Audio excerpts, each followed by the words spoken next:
Start recording.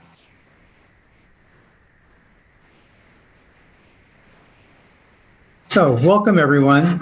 We're glad you could join us today. We think this is a very interesting topic, so hopefully you're going to find it as interesting as well.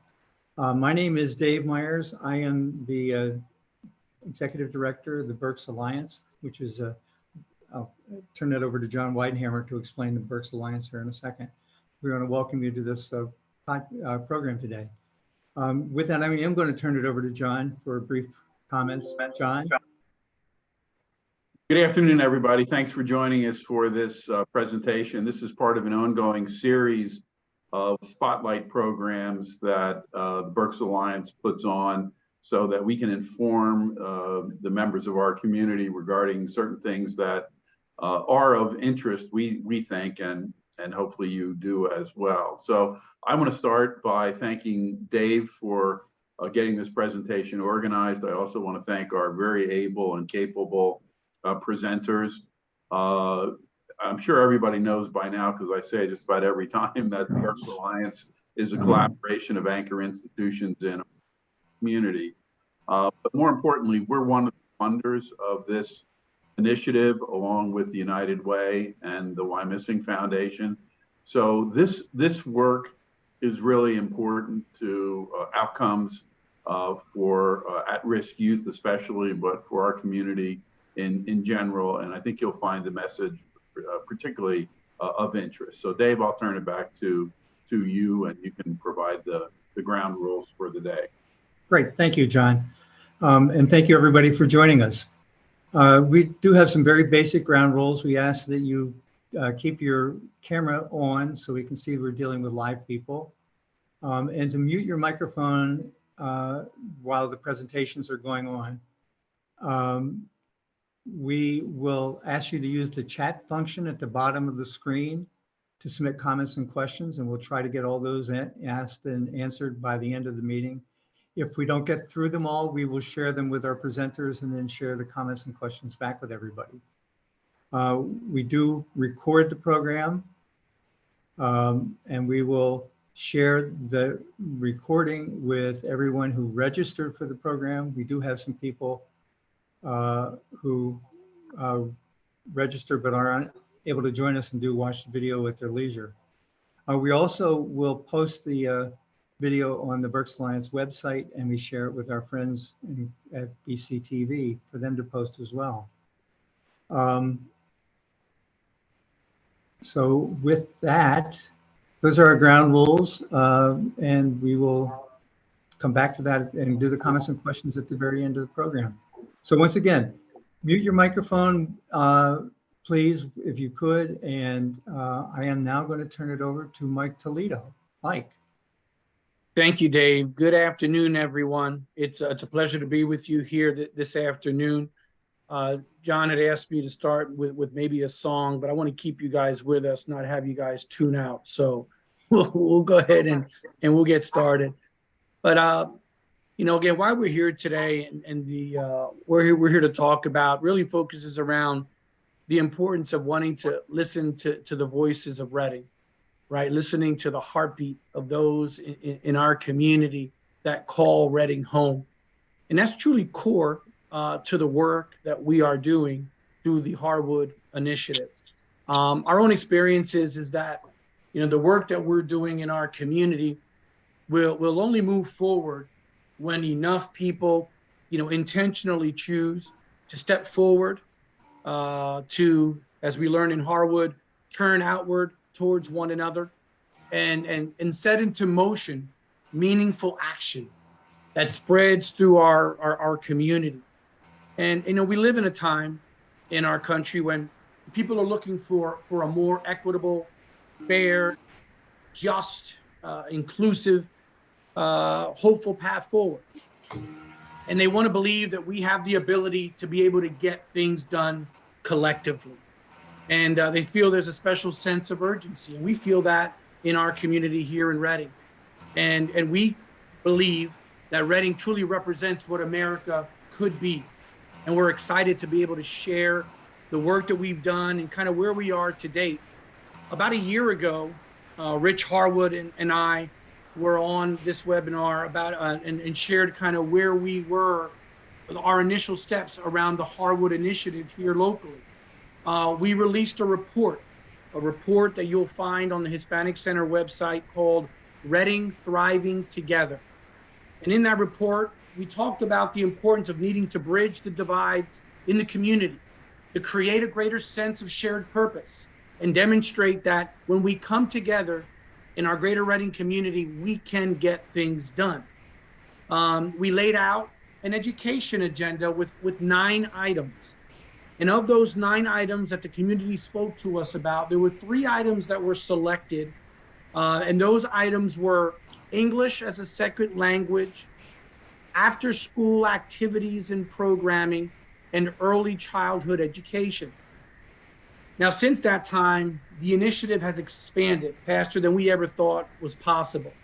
We've held 2 community labs where we had 50 plus community leaders coming together to learn about the Harwood approach and the work that we're doing.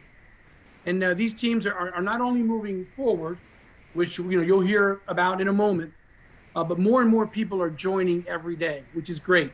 And we hope after this call, there are people on this call today that are going to want to raise their hand and say, how can I be a part of this work?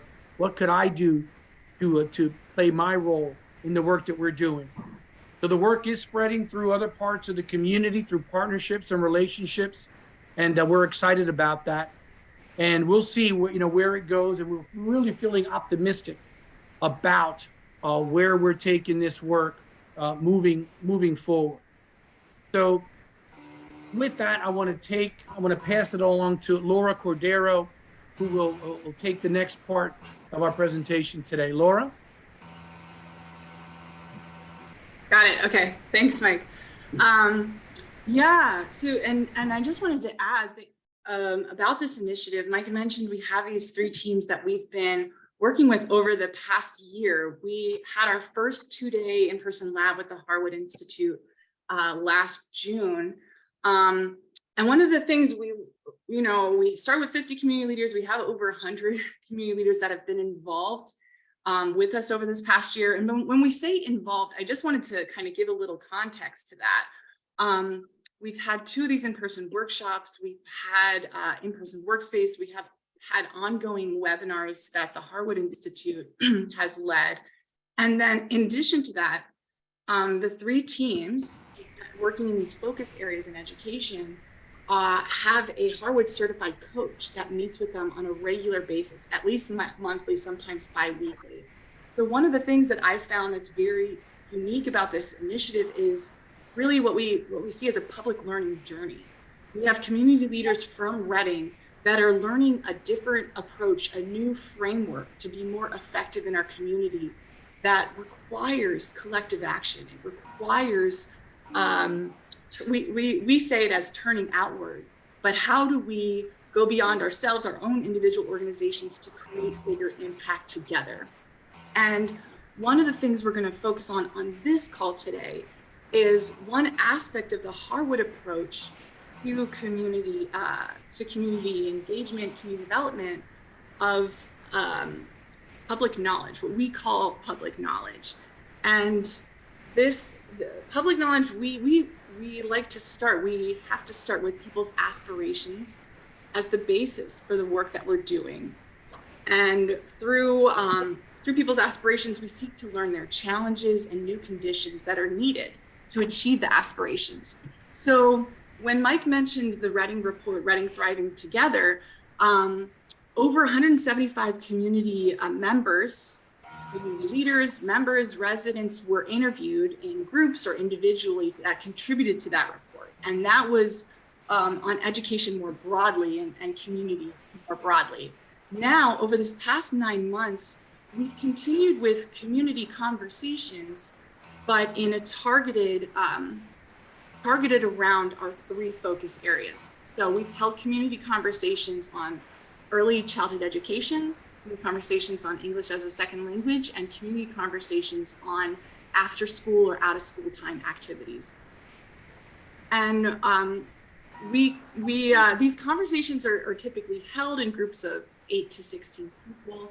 with the questions, there's 10 questions that provide space for deeper understanding of aspirations, challenges, and conditions, as I mentioned.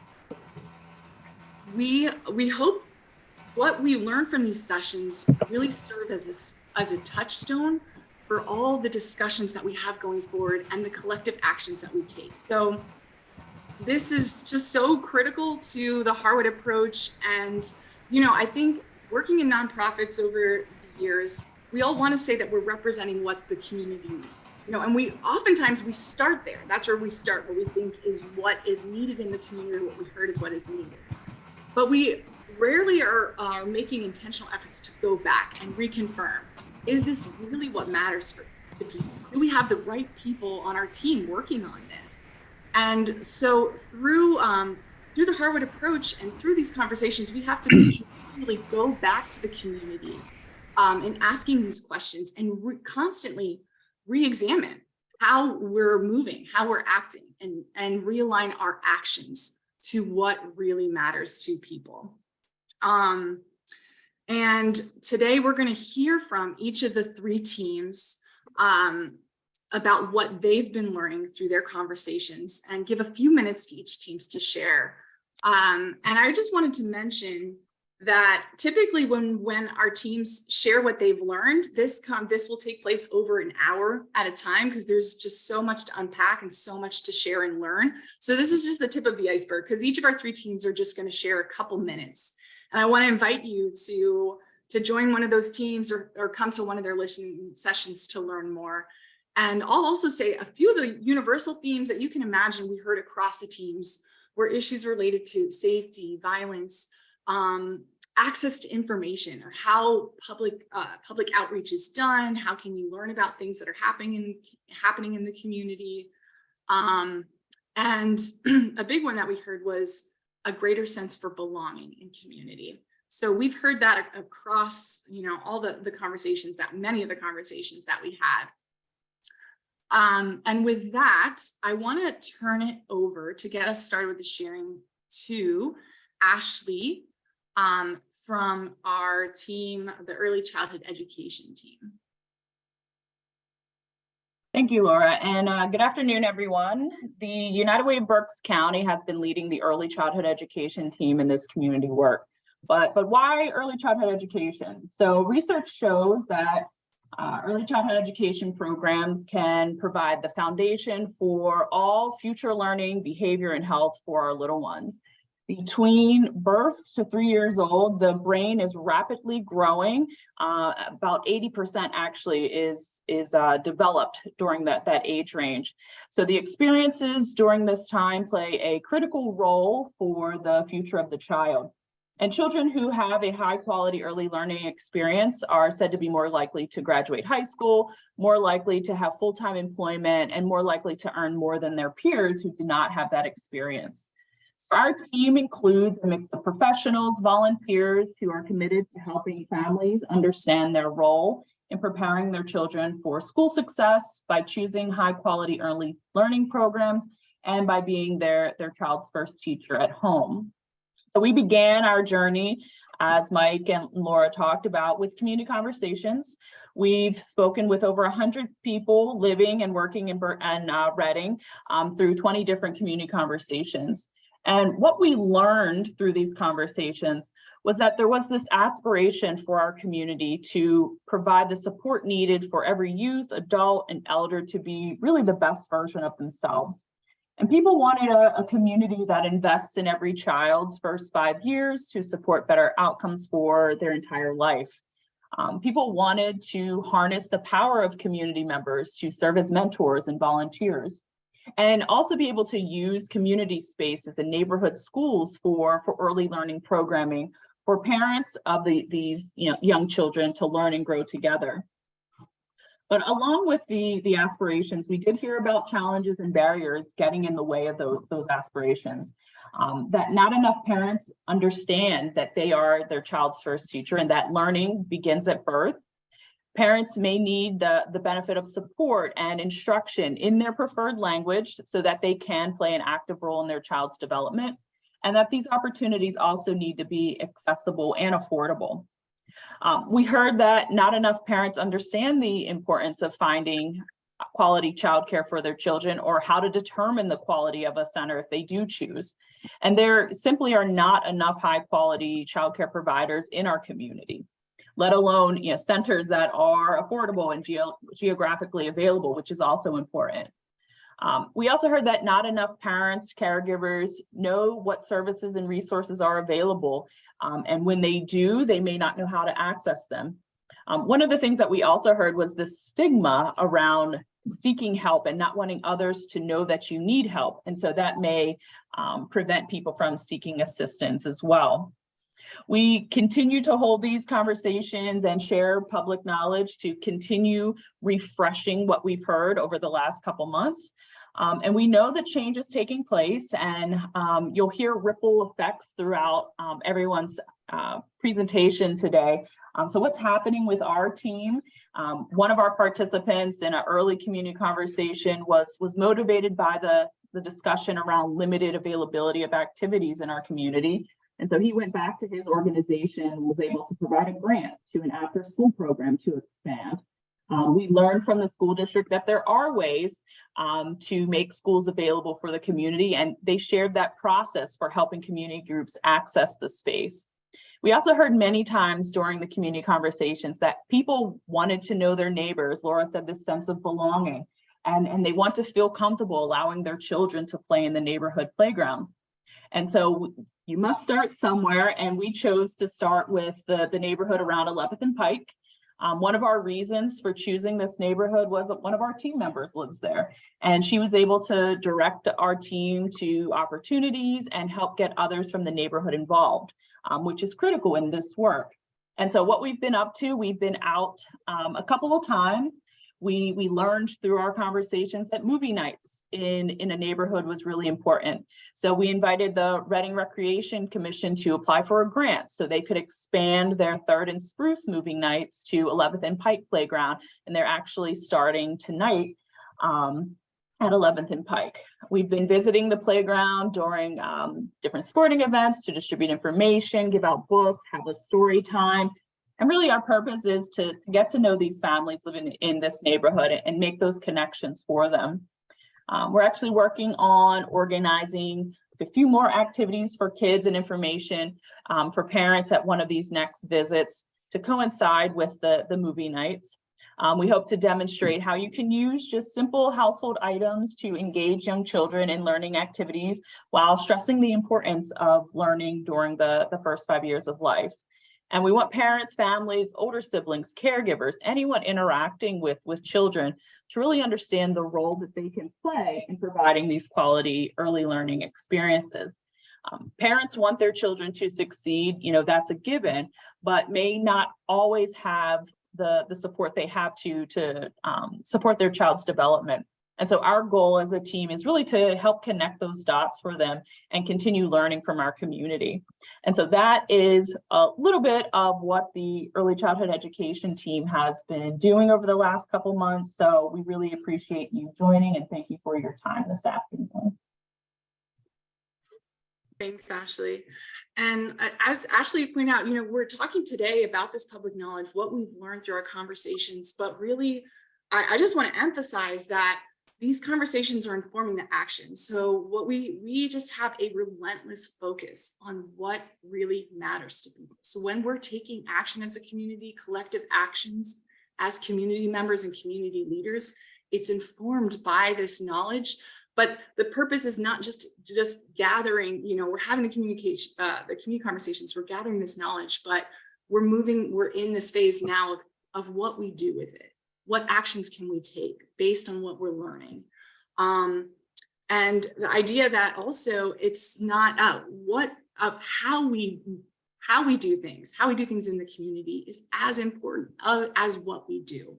So that idea of intentionality in the actions that we take is so critical. So thank you, Ashley, for highlighting a few things from your team. And I want to turn it over to Ryan. Good afternoon, everyone. I'm part of the ESL group, and members of our group conducted numerous community conversations throughout the county, primarily in the city of Reading, at churches, at Berks Tech Centro, with RAC tutors who are working in the adult education program. We conducted community conversation at the Doubletree, at the Reading Public Library, and also at the Literacy Council with our ESL students. Now, our conversations with the ESL group were done in English, and some of the conversations were done in Spanish as well, so that we were reaching out to as many people as possible. One overall theme in all of our conversations was the lack of being able to speak English affected almost all aspects of non-English speakers' lives. Connecting with the community, employment opportunities, accessing services, and advocating for yourself and your family are very difficult if you don't speak English.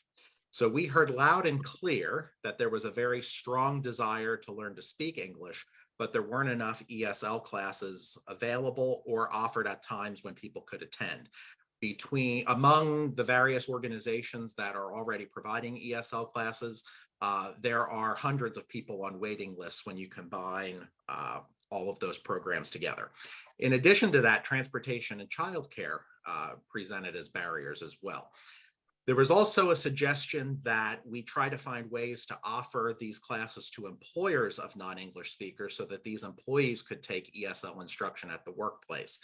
And RAC and the Literacy Council have been working in that field for quite some time. And thanks to a focused grant from the United Way of Berks County, RAC and the Literacy Council were able to make those services a little more tangible for some companies who were curious about that prospect. And I think I can speak on behalf of RAC when I speak for the Literacy Council in saying that that grant has proven to be successful, and we have reached companies that we weren't able to reach before, and we're hoping that that expands so that we can help meet the individuals where they are.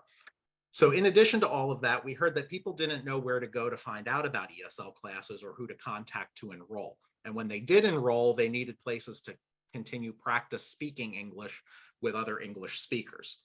So overriding all of this was the clear indication that individuals who don't speak the language don't feel safe.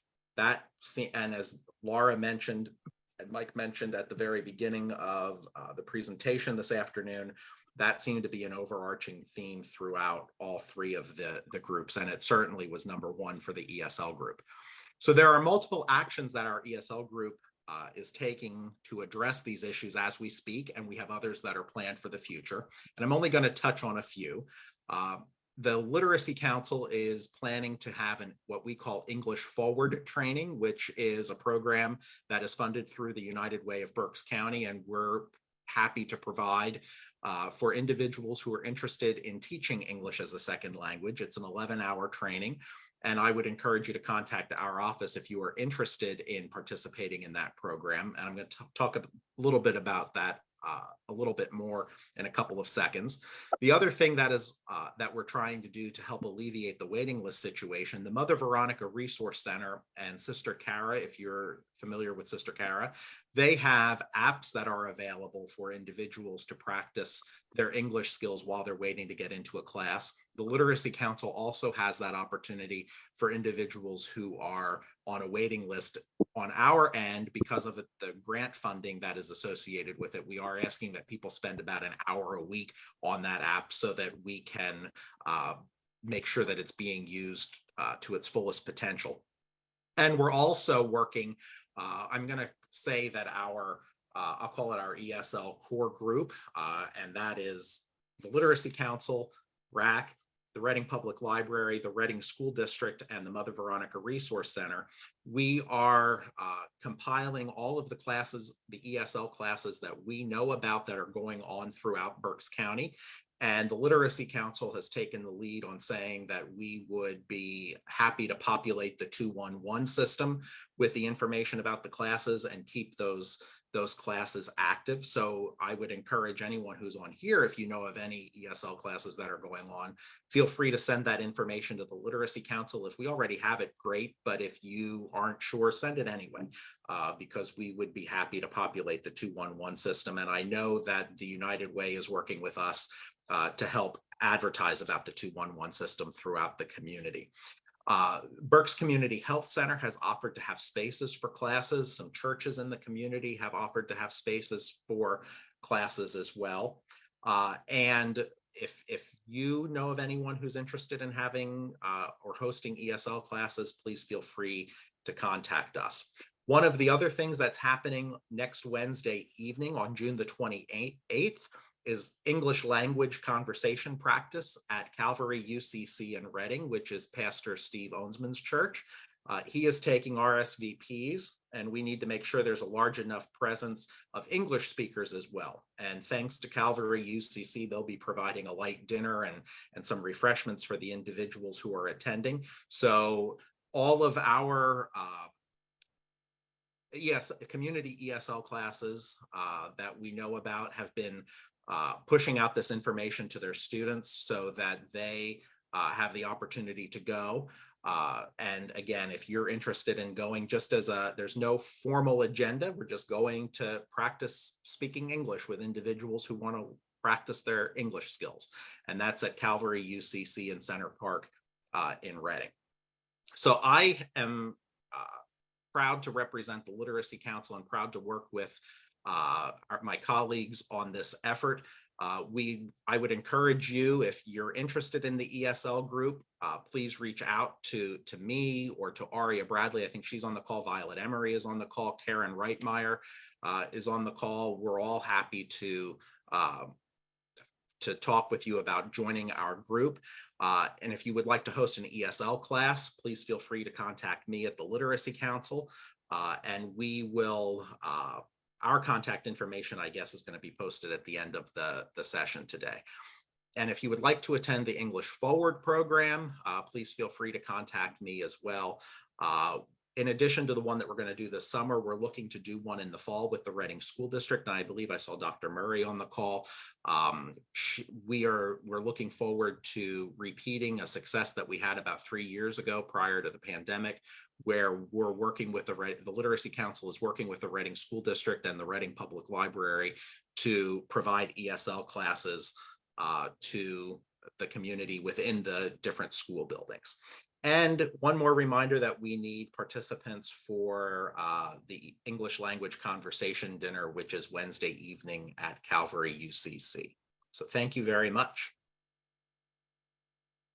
Thank you so much, Ryan. I think the ESL team and what you described is such an incredible example of there's really existing assets that are in, there's so many community assets there that are in Reading. It's an incredible place. And through working together in this like intentional way through the Harwood approach, I mean, through this Harwood initiative, but having a coach, having regular meetings together, we're able to have so many revelations of those existing assets. How do we make these resources more widely available? How do we combine resources and pull them together? And the openness, I think I'm really struck also by the openness of the partners that have come together for your group to share and create new opportunities, to open up their space, to, you know, the apps that you mentioned that are being utilized.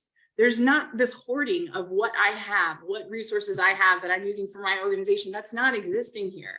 What we're seeing is, how can I get this more available? How can I push forward what you're doing, what I'm doing? How can we bring it? How can we make it ours together? And yeah, I've just been really blown away by the ESL team, how much has been happening. And especially, I'll mention across our 3 teams, we're really just in the initial stages of these actions. And one of the things we say is start small to go big. So depending on your take on this, some of these things might seem small to you. And that's kind of the idea, is not to come in with a huge comprehensive plan of how we're going to, just change everything, but really, how do we create ripple effects of momentum and catalytic change and get some wins under our belt? Where can we really quickly take some actions that are doable, achievable, maybe don't cost a lot of money, that we can just get right out the gate to start moving, and how those can kind of snowball, how more partners, more resources will come in ways that we can't even fathom at this moment. And I think, Ryan, what you're explaining is such a great example of that. And I'm excited, I hope, Dave and John, we have to talk about in a few months when we come back for something like this to share how these actions, how these groups have progressed, because I think we'll see a lot of changes over the next few months. Laura, So- if I could, I mean, you hit it on the head. I mean, this initiative truly is about breaking barriers and building bridges of access. Again, we're breaking those silos, and our strength is in our ability to work together. And so for the organizations that are already doing that are on this call, we see it, we see evidence of it. I think there's opportunities for those other organizations that are here on this call. We have a lot of assets on this call that are listening to this. There's a role for everyone. There's a role for every organization. It's a matter of just figuring out what that is, and executing on it, which again, we'd love to talk about further. So just wanted to share that with you. Go ahead, Laura. Thanks, Mike. And I'm gonna jump right into our third focus team, which is the after school and out of school time team. So Mike with Centro leads that team, and I help out to lead it. Our after school team is made up of, it is growing constantly. We've learned there's so many providers of out of school time and after school. I mean, we knew this, but the willingness to come together, at least 30, 40, it grows every week. How many community leaders have been joining this focus team? And over the past 9 months, we've held the community conversations with in English, in Spanish, in person, virtually, kind of whatever we need to do to reach the community and hear their aspirations, their challenges in this area. We've met with parents, we've met with students, members of the community, Reading School District staff, and educators. Yeah, just kind of all over the place. We've had at least 15 conversations. And the shared aspiration, kind of overarching shared aspiration that we've heard through those conversations was the desire for safe spaces in schools and the community. You know, people say as their aspiration for their community, they want to feel they're safe in their community and in their school. And they want to see a thriving community that offers ample opportunity or ample opportunities for youth and for families. Some of the top themes, I'll just mention a couple themes. Again, we have so much more to share. So just a couple themes that came through from the students that we talked to is the desire for sense of belonging. I mentioned that at the top, but this I have to mention it again because it came through so strongly in all our conversations. Students want belonging, they want mentors.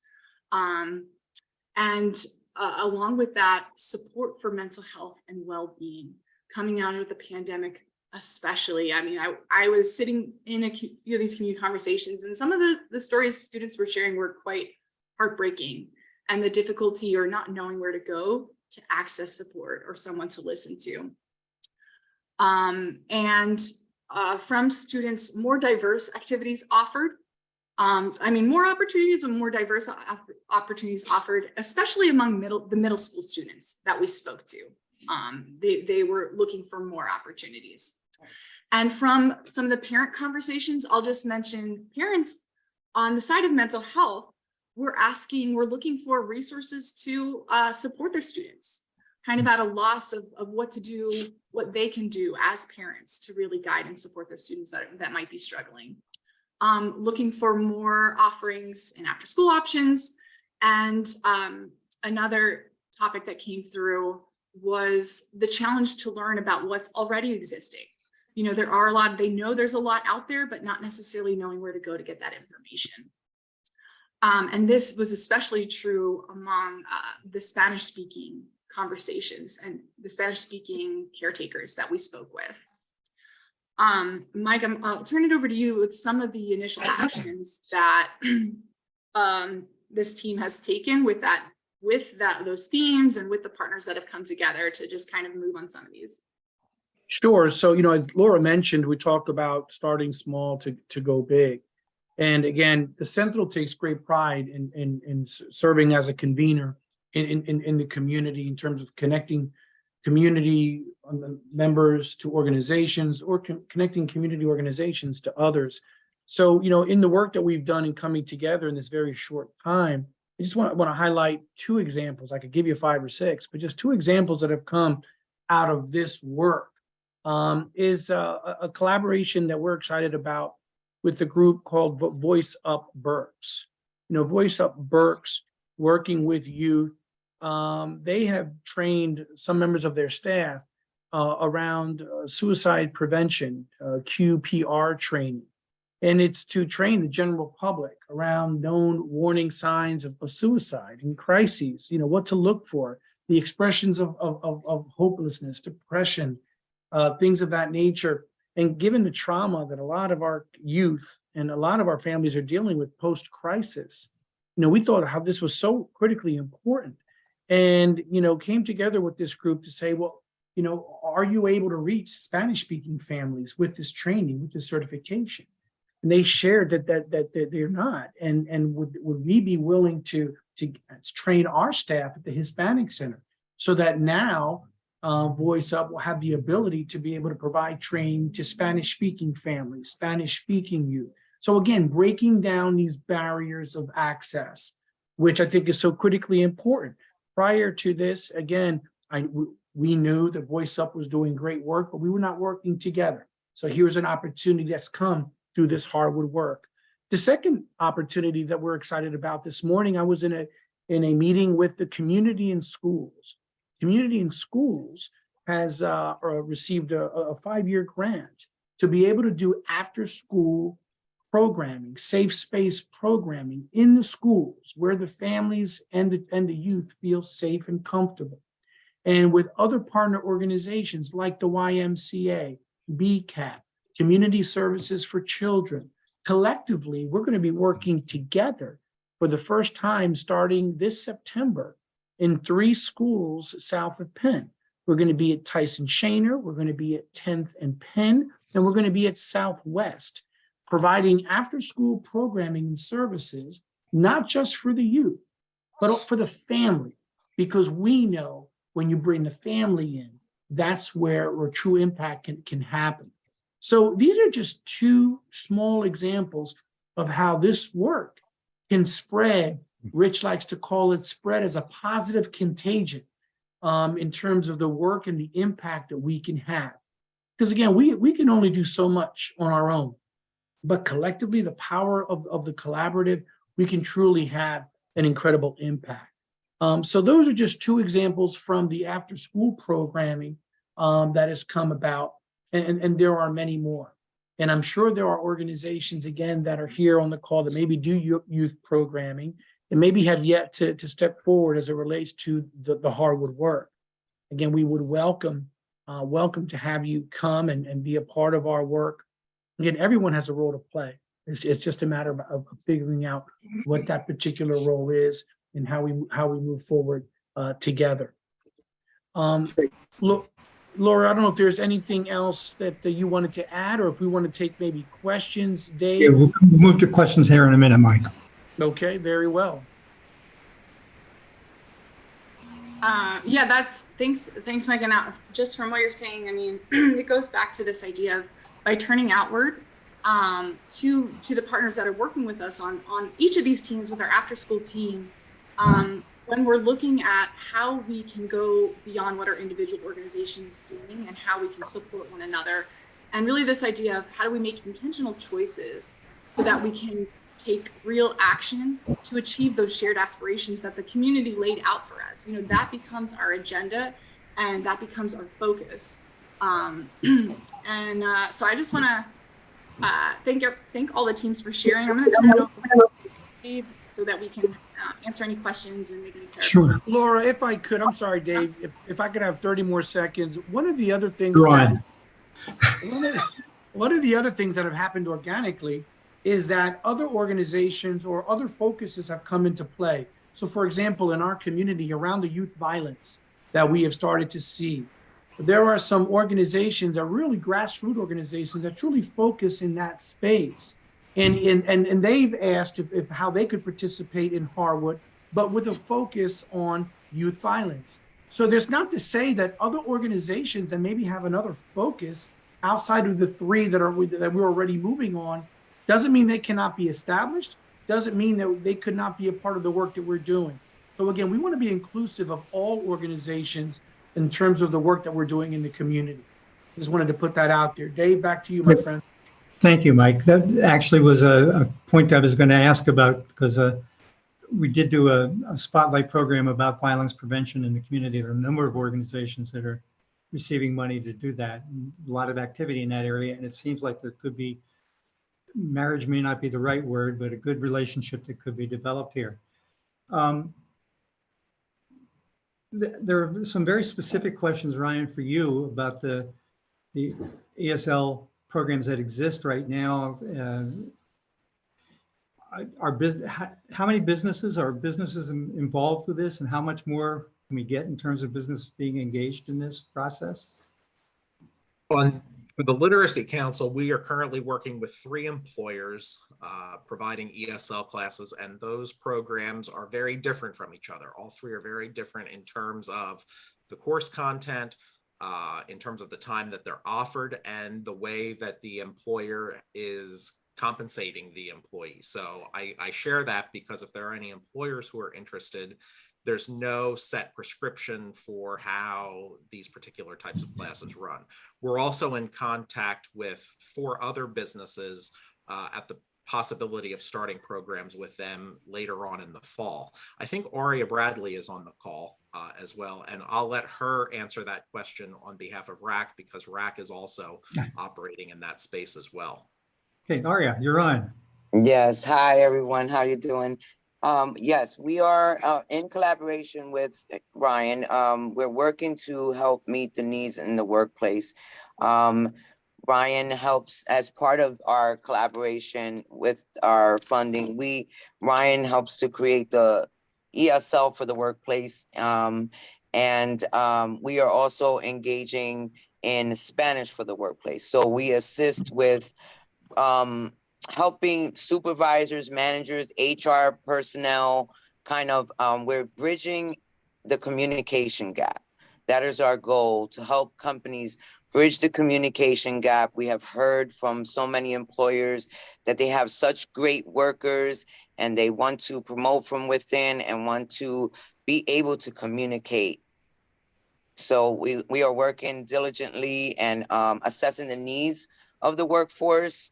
And it has been a great journey in this past year with our efforts. Right, thank you, Art. Ryan, another question was, is there population that's more likely to be engaged in or more likely to need the ESL services? Is there an age group? Right now, it really is it's a large group that spans, I would say, from like age 20 to 50. That seems to be with the 20 and 30-year-old groups being a little bit higher on the spectrum. But I know in our classes at the Literacy Council, we're seeing individuals even almost into their 60s. So it could be, the majority of them are in their 20s and 30s. Yeah, so it could be caregivers for young children in particular. Sure.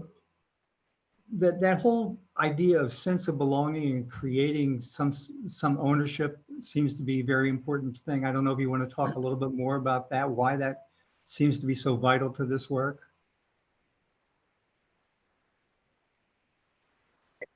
I could start saying something. I'm what I hear when I'm hearing that, I think part of that is about building trust and safety. You know, when I hear this sense of belonging, that you feel safe. You know, walking down your street, you feel safe in your safe knowing your neighbors, and from that, even I can speak to after school because that's the conversations that I was most a part of. I think for parents to have their students attend after school, out of school time, or summer programs, there could be a fear of the child's safety. Where am I sending my student? Especially if it's not in the school. You know, if these activities are taking place outside of the school, there could be a lot of hesitancy to know who's running this, what other people are, you know, what other students or kids are going to be there, who are going to be the leaders. So when I hear a sense of belonging, I think part of that is really knowing your community, feeling like you are a part of this community, feel like you know who shows up, and feeling like there's opportunities to kind of celebrate. I mean, part of that can take place in like having celebrations or lots of like family events, can help foster that sense of togetherness, that more of a sense of safety in your community.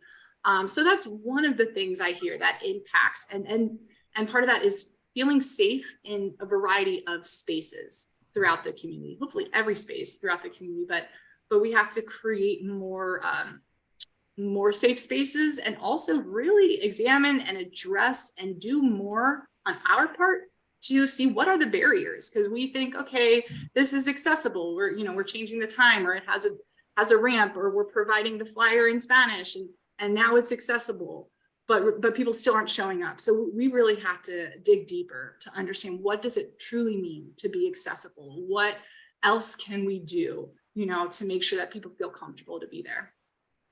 One of the things that seem to be surfacing, and a couple of you talked about it, Ryan, you actually talked about it, but I'm going to ask Ashley to respond to this, is the ability to engage families and parents in the lives of their children really depends on having access to childcare. How critical of an issue does this seem to be, Ashley, in the community?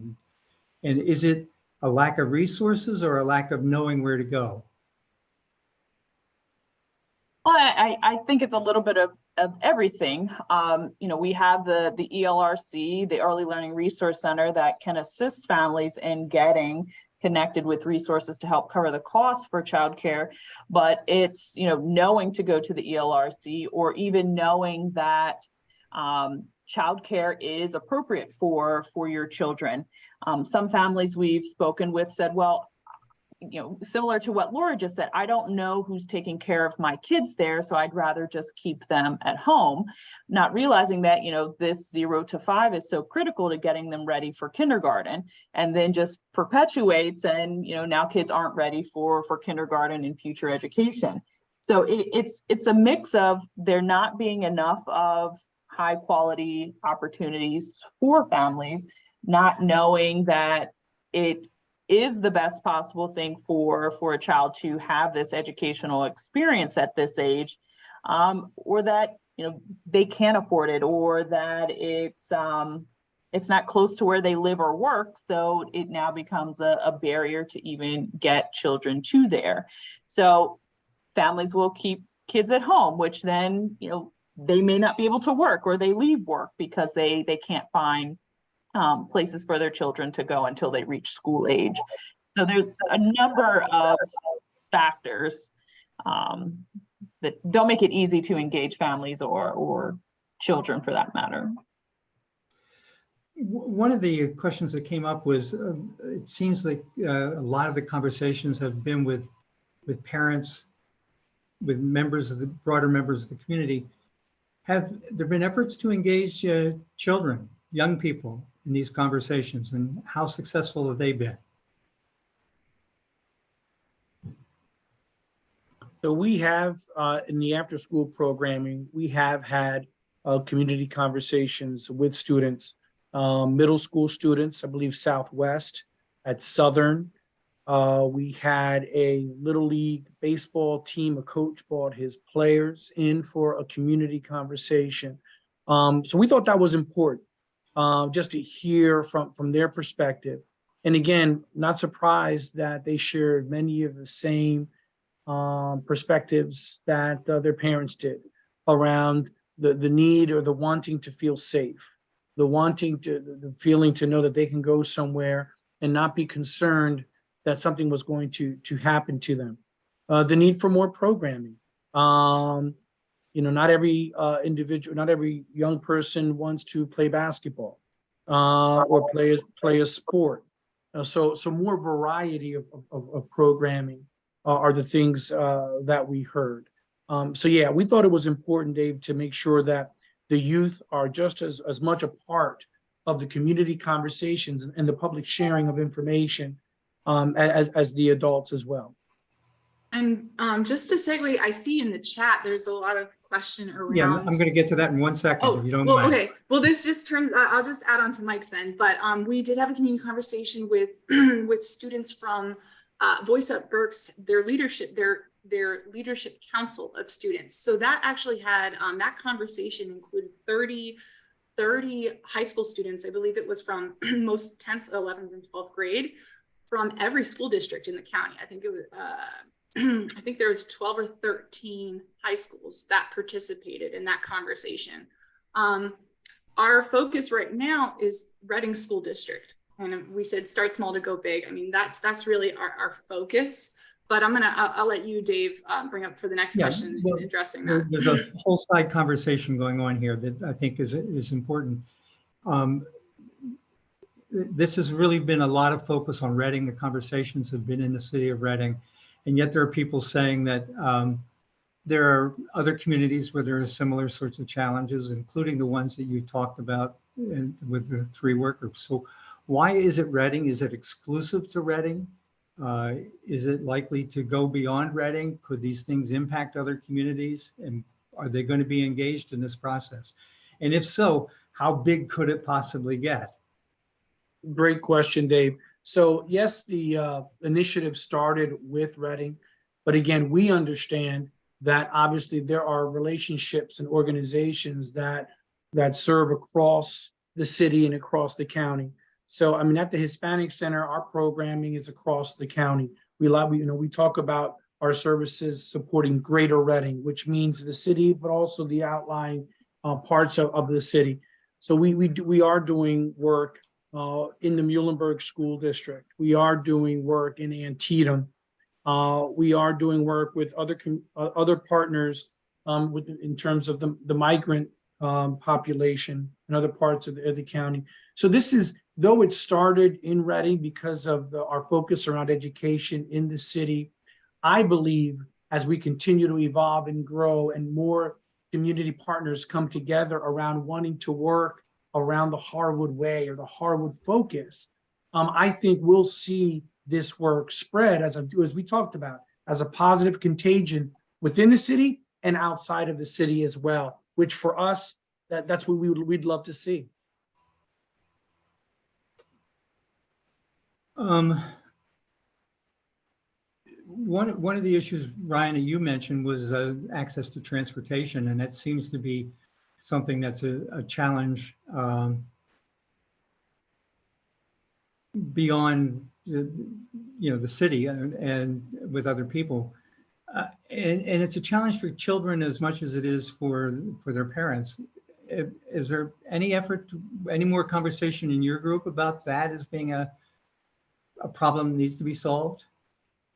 That's why we're looking to, that's a good question, Dave. That's why we're looking to expand the availability of the ESL classes. It kind of goes hand in hand with that.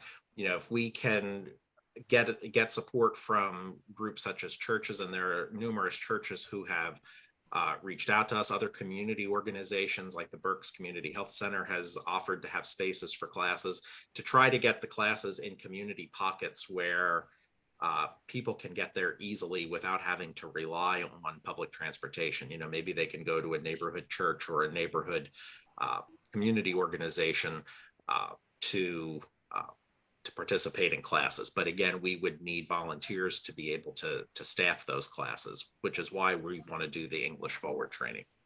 Okay. Make that as accessible to the community as possible. One thing that comes to mind is there a role for what we call our anchor institutions in Berks County, and particularly that serve the city of Reading. We talked a little bit about RAC, and it's being engaged in a number of these initiatives.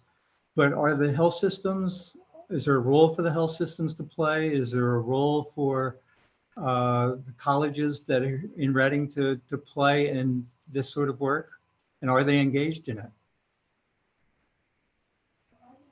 Great question, Dave. I think there's a role for all these organizations. I mean, I know from the Hispanic Center's perspective and working with the hospitals, we've been focused on health equity and breaking down the social determinants of health, which again run very similar to what we're talking about. We're talking about barriers of language, barriers of transportation, barriers of access to information. So it runs in concert. But yes, I mean, I think there's a role for the colleges. I know Lori Groban is on the call. I mean, I think there's a role for the colleges and universities to play a role. again, it's a matter of where they feel they can help contribute to lift up the work that we're trying to lift up. And I'll say, from the initial group that started back in June of last year, we had representatives from the hospital, we had representatives from the various local universities, nonprofits, local government. Like, it really is quite quite expansive, this group. And also, I should have mentioned at the top, it's not exclusive, and I'll go into that in a few minutes of how others can get involved. But yeah, absolutely. Even if you're not based in Reading or targeting Reading, if some of your efforts are, if you're looking to enhance your efforts in Reading, and you're working in other areas, like, it makes sense. And even if your focus isn't education, like Mike said, there's just so much connection, and we can offer so much more by working together.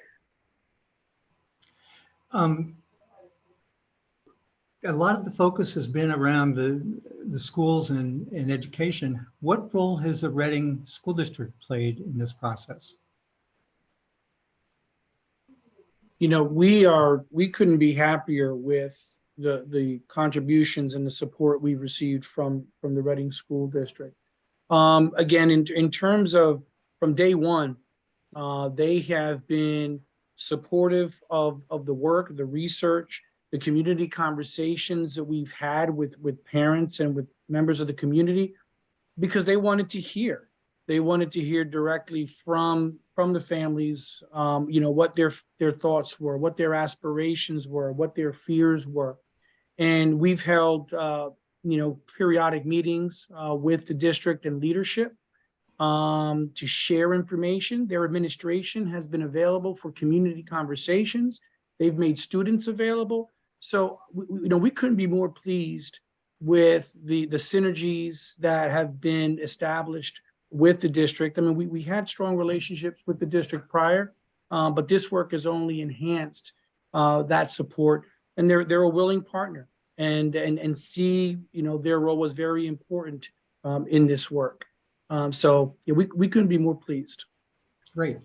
One of the things that got mentioned early on, I think, Mike, you actually raised this, was one of the concerns people were talking about is not knowing where to find out information. So I'm going to do a really quick commercial with my friend Heather Adams, who's on the screen.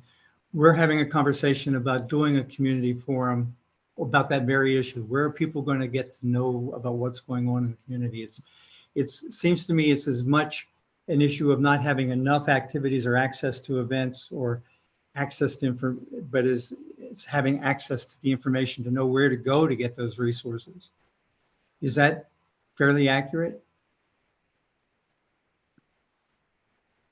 Agreed. I mean, I think obviously with the newspaper not being the newspaper of the past, I think access to information, and I think it's a matter of trust. Again, where does the community go to get trusted information?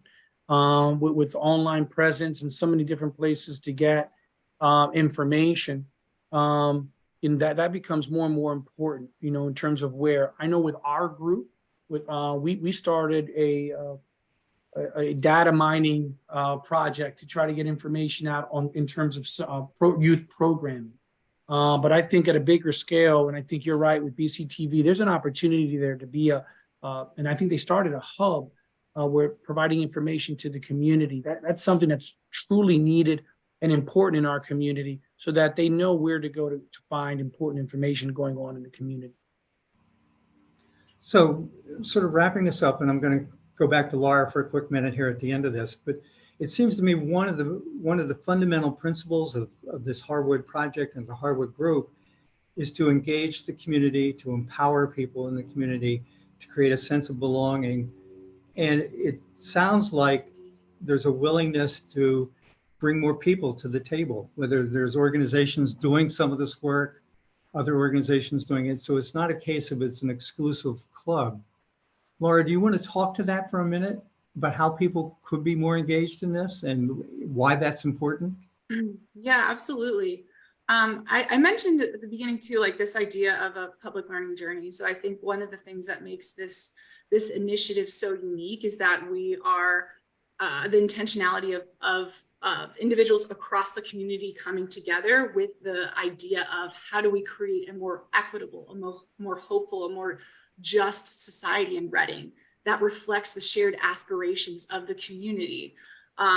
You know, our end goal is not necessarily just education or just educational outcomes. Our goal is really creating this more equitable shared community. And right now, to do that, you know, we're focusing on education. So ways to get involved, and that's another reason why wherever you're working, whatever kind of niche area you're focused on, there is a space, there can be a space to create impact with us. I'll share a few things we have coming up. If this is something of interest to you, you wanna learn more, we have a Harwood Essentials orientation, which is a 2-hour in-person, just kind of overview, kind of introduction into the Harwood approach. What we mean by Harwood approach, what are some of the things that are happening in the community. I highly recommend, if you haven't attended anything with us yet, this is a great introduction, and it's also a great kind of first step of, okay, where do I go from here? How do I want to further engage? Or maybe you don't want to get, you know, continually involved. You just want some information so you can talk about it with others, and that's fine too. Or to kind of apply some of these tools in your own work. So that's coming up Thursday, July 13th from 1 p.m. to 3 p.m. We'll follow that up with an email.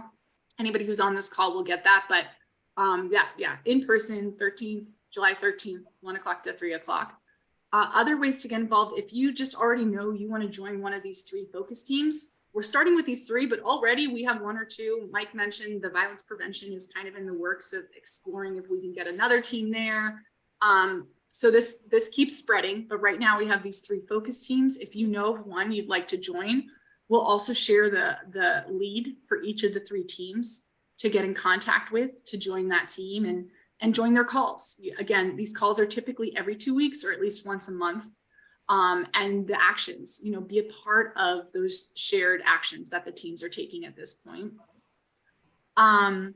Also, I'm kind of a coordinator for this initiative in Reading. So if you generally want to join, you know, the webinars, we have an upcoming workspace for everybody, anyone who's been involved with us over this past year, where Rich Harwood, the founder of the Harwood Institute, will be coming. I believe he's coming. He'll be speaking with our group. That's going to be next month. So if you just generally want to also be involved in this larger, you know, knowledge sharing and experience, you can send me an email. My contact information will be provided. We have a Facebook group that's specific to those that are involved in this initiative in Reading over the past year. You can join that for updates and learn what's going on. We also have a quarterly newsletter to learn what's going on. We have happy hours every so often. We had one a couple of weeks ago. So you can just kind of, you know, just network and connect with others. But really, I would say, if you really want to get involved, the best way is to join one of these teams and show up, you know, and the level of engagement and involvement is up to you. So we will provide that information to everybody about how to join. I'm going to steal an extra couple of minutes here and see if there's somebody on the screen that I can see right now that might want to say anything. Dr. Murray, do you want to say anything about this? Hi there. We have been included in this research report out since the beginning and are very appreciative of that. This is work that we need to do and cannot do alone. I am amazed at the initiatives that all of these organizations are taking and systematically putting in mechanisms that are showing and making a difference. And at least that's where we're headed. So we have been open, obviously, to any kind of feedback, criticism, improvements that the district can make. And you all are helping us do all of our work. So we are very appreciative of Mike and Harwood and all of the organizations involved in doing this. We are taking some extra steps in that report. One of the components talks about hiring teachers that look like our kids, and no other organization can do that besides us. So we internally are really looking at ways to promote and retain diverse teachers that our kids can really relate to. So just an added note about that. But thank you all. Thanks, Thank Dave. you. So we're at the end. I want to wrap this up by saying that this is a terrific project. It is a work in progress, and I mean that both in the sense of it's continuing and it needs to grow and engage more people, but it is also making progress for our community. So very, very important work, and we hope people learn more about it. This will probably not be the last time we talk about this because it's not done yet. And it may take generations for it to be finally done, but we're going to get there. We're going to get there. So thank you, everybody. Thank you, presenters. Great program. We will send a copy of the video to everybody, plus some links on how to become engaged in this. Please feel free to share the video and those links with anybody else who you think might be interested in this. And we hope you have a good and warmer and sunnier day. There you go. Hey, Dave, if I could real quick before people chime off. Next week, the Hispanic Center has their annual dinner. It's Thursday, June 29th at Claris Hall. Richard Harwood is our keynote speaker, and he will be speaking on the work and what he's done across the country. We're very fortunate at the center is that we received some donations in terms of some seats that are available for the dinner. So if you're on this call and you are available on Thursday next week and would like to be a part of our dinner, please send me or Laura an email and let us know. I'd love to be a part of the dinner, and we could set you up at one of the donated tables that we received. So again, just another opportunity to learn more about the Harwood work, hear it from the man himself, who is an incredible speaker for those who don't know, and learn more about the work that we're doing at the Hispanic Center as well. So it's next Thursday, the 29th. If you're interested, please reach out to the Hispanic Center, to Laura or myself. We'd love to have you join us on Thursday. Thank you, Dave. And a free meal included. Thank The you, meal's going to everybody. be great too, for sure. Thank you, everybody. We'll see you at some of the future events and good stuff. Very good stuff. Thank you.